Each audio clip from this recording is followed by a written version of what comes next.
স্বামী ও সন্তানকে শ্মশানে আর স্ত্রী ও শ্বশুরকে দাফন করা হয় পৌর গোরস্থানে। শেষ বিদায়েও একসঙ্গে থাকতে পারেননি দেবাশিস ও তার স্ত্রী। প্রিয় স্ত্রী 2.5 বছরের সন্তান ও শ্বশুরকে নিয়ে ভারতে গিয়েছিলেন চিকিৎসার জন্য, কিন্তু কলকাতার হোটেলের আগুনে একসঙ্গে প্রাণ হারান পরিবারের 4 জনই। 4 দিনের প্রতীক্ষার পর শনিবার রাতে তাদের মরদেহ দেশে ফিরলে শোকের ছায়া নেমে আসে পরিবার ও স্বজনদের মাঝে। ও কিন্তু আমাদের স্বজাতি না, কিন্তু তারপরে ওর প্রতি আমাদের সকলের এতটাই ভালোবাসা এলাকাবাসীর যে দেখেন আজ 4 দিন আমরা এসে বসে আছি একটু এক নজর দেখার আশায়। ওনারা কিন্তু হিন্দু, কিন্তু উনি মুসলমানের ভিতরেই বেশি থাকেছে, এই পাড়াতেই ঘুরে ফিরে এই পাড়াতেই থাকেছে। পাড়ার মানুষের কাছে সে একটা মধ্যমণি বলা চলে। কুষ্টিয়া শহরের আরোয়া পাড়ার বাসিন্দা দেবাশিস দত্ত ও তার স্ত্রী আফসানা শিম্মিন।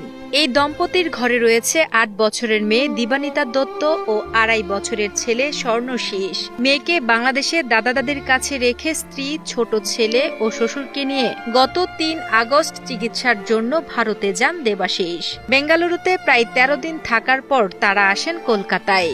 সেখানে আরও 2 দিন থাকার পর ভয়াবহ হোটেলে অগ্নিকাণ্ডে প্রাণ হারান দেবাশিস, তার স্ত্রী, শ্বশুর ও ছোট ছেলে। সরকার এটার দিকে দৃষ্টি আলোকপাত করুক এবং তার পরিবারটা আগামী দিনগুলোতে তার মেয়েটা কিভাবে জীবনযাপন করবে সেটা যেন সরকারের পক্ষ থেকে সাহায্য এবং সুনির্দিষ্ট গাইডলাইন আসে। আমরা চাই সরকার যেন তাদের দিকে একটু, তাদের পরিবারের কাছে যেন একটু পাশে দাঁড়ায়।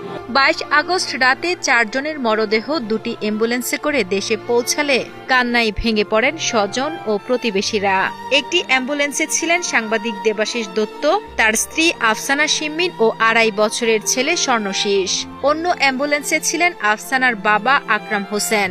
পরে বাড়িতে শেষবারের মতো আনুষ্ঠানিকতা শেষে দেবাশিস ও তার ছেলে স্বর্ণশীষের মরদেহ নেওয়া হয় কুষ্টিয়া মহাশ্মশানে। ধর্মীয় রীতি মেনে সেখানে পাশাপাশি সমাহিত করা হয় বাবা ছেলেকে।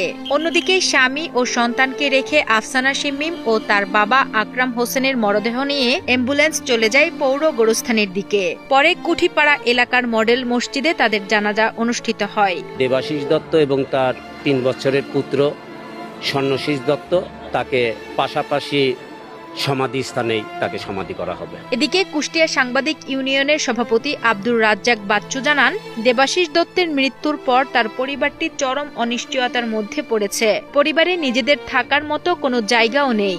এমন পরিস্থিতিতে জেলা প্রশাসনের পক্ষ থেকে এরই মধ্যে 1 লাখ টাকা সহায়তার ব্যবস্থা করা হয়েছে। পাশাপাশি বাংলাদেশ ফেডারেল সাংবাদিক ইউনিয়নের পক্ষ থেকে পরিবারের জন্য আরও সহযোগিতা চাওয়া হচ্ছে।